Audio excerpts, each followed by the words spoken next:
Sud Radio, la France dans tous ses états. Courir au métro, coincé entre les gens, une mauvaise odeur, un type vulgaire me demande de l'argent. Perdu dans les tunnels, je suis trempée de sueur, je suis un peu en retard. 50% des femmes affirment avoir été victimes d'agressions sexuelles dans les transports en commun franciliens en 2024. Face à ce phénomène, certaines femmes préconisent une solution radicale à travers une pétition adressée aux autorités chargées des réseaux en Ile-de-France, leur demandant d'instaurer des wagons interdits aux hommes, un système déjà mis en place dans d'autres pays comme le Japon, le Brésil et l'Inde. Cette pétition est signée Marika, elle fait écho à la tentative de viol survenue en pleine journée dans le RERC le mois dernier. On en parle avec la directrice du collectif Némésis, Alice Cordier. Bonjour. Bonjour Alice Cordier. Alors vous connaissez Eva, la sœur du policier Eric, vous aviez envie de réagir justement. Oui, je voulais réagir brièvement parce que j'avais été contactée par Eva il y a quelques semaines, il y a quelques mois presque, qui était désespérée en fait face à la situation dans laquelle son frère était depuis maintenant 15 mois. Et puis derrière ce jeune homme incarcéré, c'était toute une famille en fait qui était en train de tomber. Son père est tombé malade et s'est retrouvé au chômage. Enfin, et c'est vrai que c'est une situation qui m'a beaucoup touchée parce que nous on voit énormément de procès dans notre carrière pour des faits de violence. Moi, de ce que j'en ai lu, on était sur de la légitime défense, qui plus est envers... C'est le procès qui en décidera, c'est la justice. Voilà. Mais l'avocat dit qu'elle est constituée. Complètement, et puis on se met un petit peu... Nous, on lit beaucoup de faits divers concernant des grands-mères qui se font squatter, et puis après, ça finit dans des drames atroces. Donc nous, on s'est un petit peu mis à la place de cette famille-là, et on s'est dit, nous, on ne veut pas que ça puisse continuer. Donc on a essayé de médiatiser, de faire monter cette injustice. Et la deuxième chose que je veux dire par rapport à ça, c'est que la justice est ce qu'elle est, mais il existe des associations telles que les associations de Assa Traoré qui ont bien repris le dossier, hein, l'avocat de la victime étant le même que celui du frère d'Assa Traoré, et je pense qu'une forte pression médiatique de la part d'Assa Traoré aurait fait, enfin ce qu'elle a fait d'ailleurs, aurait fait qu'aujourd'hui il y serait encore si derrière il n'y avait pas eu une pression médiatique pour donner aussi la version à la famille du policier et à ce policier. Oui, mais du coup le débat s'installe au niveau politique et tout le monde réagit, tout le monde défend ses convictions et ses valeurs, voilà, et voilà, il était normal.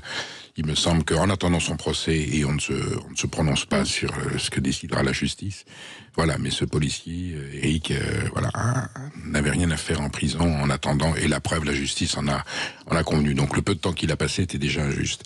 Alice Cordier, vous venez pour nous parler de toute autre chose, même si c'est un sujet épineux, donc... Le concept de séparation, c'est surtout pas une ségrégation, au contraire, c'est une protection. Non, parce que je sais que les interprétations sont faciles. Donc, il s'agirait, dans les transports en commun, notamment parisiens, métro et RER, de réserver, j'aime pas le mot wagon, hein, le wagon c'est réservé aux marchandises, aux animaux, des voitures. Rappelons que le métro, c'est le circuit, le métropolitain, et ce qui roule, c'est des trains. Donc, il y a des voitures dans les trains, et il y aurait des voitures réservées aux femmes. Alors, ce sont des situations qui existent déjà dans des démocraties que sont le Japon, l'Inde et le Brésil. C'est dire si dans ces pays on est arrivé à un point de rupture et de tension qui fait qu'il faut à un moment donné que les femmes puissent avoir un compartiment pour s'isoler d'une forme de prédation ou d'agression. On en est arrivé là en France ? Oui, on en est arrivé là et malheureusement ce n'est pas nouveau. Ça fait en fait des années que les femmes se sentent de plus en plus en insécurité dans l'espace public. Là, il s'agit notamment des transports en commun, mais en fait dans la rue, aujourd'hui, il y a une hausse de l'insécurité concernant les femmes, d'agressions sexuelles qui est énorme. Alors, je sais que ça suscite énormément de réactions parce que on a l'impression de créer une sorte de séparation de femmes, un monde séparé entre les deux parce que les hommes seraient d'horribles prédateurs et les femmes toutes des victimes, ce qui est évidemment faux. Mais le fait est qu'aujourd'hui, dans l'espace public, il y a une hausse des violences. Je vais vous dire, non pas que je n'y croyais pas, mais je me disais que c'était peut-être un ressenti, une impression, une exagération. J'ai posé la question autour de moi, dans ma famille directe, y compris mon épouse, qui me dit, mais bien sûr, dans le métro, une petite main aux fesses, choses comme ça, il me dit, voilà, et quelque part, on vit avec, c'est insupportable. Alors, ensuite, ça peut aller plus loin, bien entendu, mais rien que ça, je suis tombé des nues. J'ai dit, mais tu m'en as jamais parlé. Elle me dit, je vais pas te raconter à chaque fois, mais effectivement, quand on est un peu serré à une heure d'influence, vous avez quelqu'un qui a une main baladeuse et qui, comme par hasard, frôle. C'est terrifiant quand même comme situation. Monsieur Dupond-Moretti aurait parlé du sentiment d'insécurité. Un ressenti de main au cul. Malheureusement, moi, ma sœur, je raconte souvent cette histoire parce qu'elle est parlante pour moi. Elle avait 12 ans. C'était déjà il y a une bonne dizaine dizaine d'années et elle avait été victime d'agressions sexuelles dans le tram à Orléans.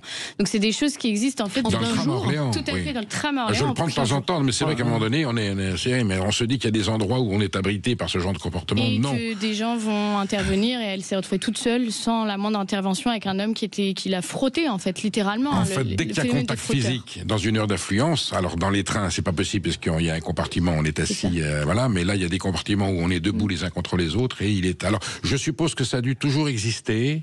Des prédateurs. Oui, bien sûr. Mais là, c'est vraiment répandu de façon, j'allais dire, assez courante. C'est ça qui m'interpelle. Il y a une hausse, je pense, de ce genre de faits. Et les chiffres, d'ailleurs, parlent assez d'eux-mêmes. Et notamment, moi, c'est en discutant avec mes grands-mères que je me suis rendu compte qu'il y avait quand même un changement de comportement. Aujourd'hui, par exemple, il y a la mode. C'est même pas une mode, c'est une mode de l'insécurité. Je l'appellerais ainsi, des subway shirts. C'est des jeunes filles qui rentrent de soirée et qui utilisent des vêtements amples pour cacher leur robe de soirée quand elles prennent les transports en commun car elles ont peur de l'agression. Aujourd'hui, énormément de femmes, pas toutes, mais énormément, sortent avec une bombe au poivre. C'est quelque chose normalement d'illégal, mais il y a une tolérance maintenant de la police quand vous êtes une jeune femme parce qu'ils savent que c'est votre seule possibilité peut-être d'éviter une agression. Beaucoup de jeunes femmes sortent avec une clé dans les mains quand elles rentrent de soirée en se disant peut-être que si j'ai besoin de mettre un coup, ça pourra perturber mon agresseur et le blesser. En fait, on en est là. Alors c'est un peu de la fumée aux yeux parce que c'est pas avec une clé ou avec une bombe au poivre qu'on peut éviter un viol. Mais je suis un papa qui a une fille de 14 ans, j'en ai une de 30 ans et qui est déjà à l'époque c'était moins prégnant. Aujourd'hui, j'ai peur et effectivement je suis dans la restriction et je réduis les sorties. Enfin c'est une négociation avec ma fille et mon épouse. On me dit mais tu es inquiet et tu suscites de l'inquiétude. Elles sont tout à fait conscientes du danger. Voilà pour l'instant, mais je connais autour de moi des parents et des amis qui fixent des interdictions selon l'endroit où on habite et l'heure où ça se passe. Non, il n'y aura pas de sortie et des femmes même majeures qui me disent, moi il y a des endroits, à un moment donné, à passer une certaine heure, je n'y vais plus ou je ne sors plus dans la rue. Tout à fait, moi j'ai fait l'expérience d'aller dans des pays d'Europe centrale ou d'Europe de l'Est où cette insécurité n'existe pas. Alors il y a d'autres problèmes sur les femmes, attention, les faits de violence conjugale, il y a un énorme tabou sur ça évidemment, mais le fait est que dans l'espace public, à aucun moment on a cette espèce de réflexe de l'insécurité. Et surtout, c'est là qu'on se rend compte qu'il y a une vraie charge mentale. On parle beaucoup de charge mentale pour les femmes aujourd'hui, mais la charge mentale de l'insécurité dans la rue, en fait, elle est énorme. On est aux aguets tout le temps. On rentre de soirée et quelqu'un est derrière nous, on pense qu'il nous suit. Parfois c'est le cas, parfois ce n'est pas le cas. Mais moi j'ai tendance aussi à dire, notamment aux personnes qui nous suivent, aux femmes qui nous suivent, quand il y a un doute, d'abord il n'y a pas de doute. Et deuxièmement, parfois il vaut mieux être un peu parano, parce que sur les 10 cas où on va être parano, peut-être qu'il y en a une où on ne sera pas. C'est mon cas, je préfère prévenir que guérir.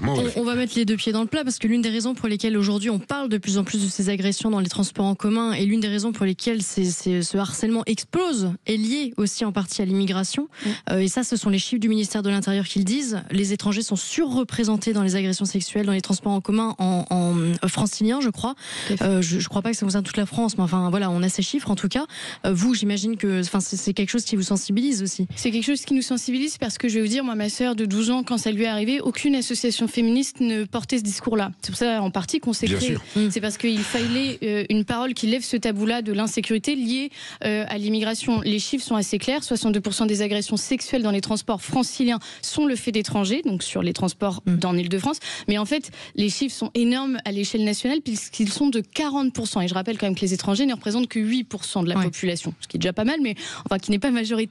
Et ils sont responsables à l'échelle nationale de 40% des agressions sexuelles. Donc il y a un vrai débat là-dessus qu'il faut arriver à avoir de façon décontractée, sans qu'on se fasse insulter de tous les noms, etc. que vous connaissez, mais juste peut-être qu'il y a un rapport différent, qu'il y a des parcours de vie qui sont violents et qui mènent à de la violence. Il y a des questions à se poser là-dessus. Alors rentrons dans les travaux pratiques. Comment appliquer légalement et de façon formelle cette séparation, cette possibilité pour les femmes de s'isoler? Ce serait une des voitures de la rame, du train, qui serait uniquement autorisée aux femmes. Comment s'assurer que ça soit respecté, que ce soit accepté? Je vais vous dire, pour moi, il y a un protocole légal, je suppose, de toute manière. Alors, il y aura un système... Il y a des juristes qui expliquent que c'est anticonstitutionnel parce que ça supposerait... Et pourtant, ça existe dans d'autres démocraties. Ça existe dans d'autres démocraties, mais ça suppose des frais aussi, parce que ça suppose qu'il y ait certainement une sécurité peut-être masculine par contre, qui soit présente. Ça suppose qu'il y ait également tout un système de caméras de surveillance qui parfois a un effet dissuasif ou qui permet d'être de preuve. Mais moi, c'est vrai qu'il n'y a pas très longtemps. Enfin, il y a eu une attaque au couteau en Angleterre, là, il y a 2 jours, qui a causé une dizaine de blessés graves. Et c'est vrai qu'on a eu la vidéo de cet homme qui rentre dans cette rame de métro avec un couteau. Et je me dis, en fait, le problème aussi dont moi j'ai peur, c'est que si on crée ce genre de rame, est-ce que ça peut pas attirer ce genre de phénomène aussi, des personnes encore plus peut-être violentes qu'on ne le croit, et avec la non-possibilité de réaction, parce que certaines femmes, par exemple, dans cette rame-là, ont été sauvées parce que des hommes se sont jetés sur lui. Vous êtes dubitatif ou favorable à la création de cette voiture séparée ? C'est fausse bonne idée. Une urgence, ouais. En fait, il y a une urgence qui fait que oui, mais de la même manière, je veux dire, dans ce cas, il faudrait. C'est inapplicable. On va créer des rues réservées aux femmes. Si la rame est complète et que quelqu'un veut rentrer parce qu'il a besoin de prendre le métro et que dans la place où il y a les femmes, il y a plus de place. Non, puis ça n'empêche pas les agressions dans les couloirs du métro à ce moment-là. Ce genre de choses est applicable dans des lieux privés comme des piscines, comme des salles de sport, où là aussi il y a un certain nombre de problèmes, mais dans des lieux publics comme les transports en commun, ça me semble peu envisageable, voire même peut-être dangereux. Et les transgenres et les non-binaires qui diraient mais moi aussi j'ai le droit d'y aller. Non, mais je prends le cas de figure extrême, et à un moment donné, évidemment, ils auront le droit aussi de s'exprimer en disant mais moi pourquoi j'ai pas le droit d'y aller, je me sens femme. Voilà. Donc on rentre dans un processus législatif. Et d'ailleurs, je vais vous dire, nous, on a beaucoup de personnes transgenres, petite parenthèse, qui nous contactent nous.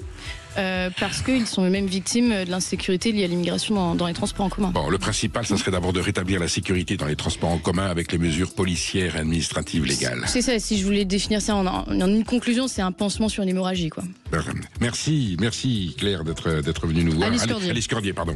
Et puis on suivra le dossier, bien entendu, s'il y a un rebond. Bien sûr. Vous restez bien avec nous, on est ensemble jusqu'à 14h, et dans un petit instant, nous accueillons Jean-Frédéric Poisson, président de Via la Voix du Peuple. À tout de suite.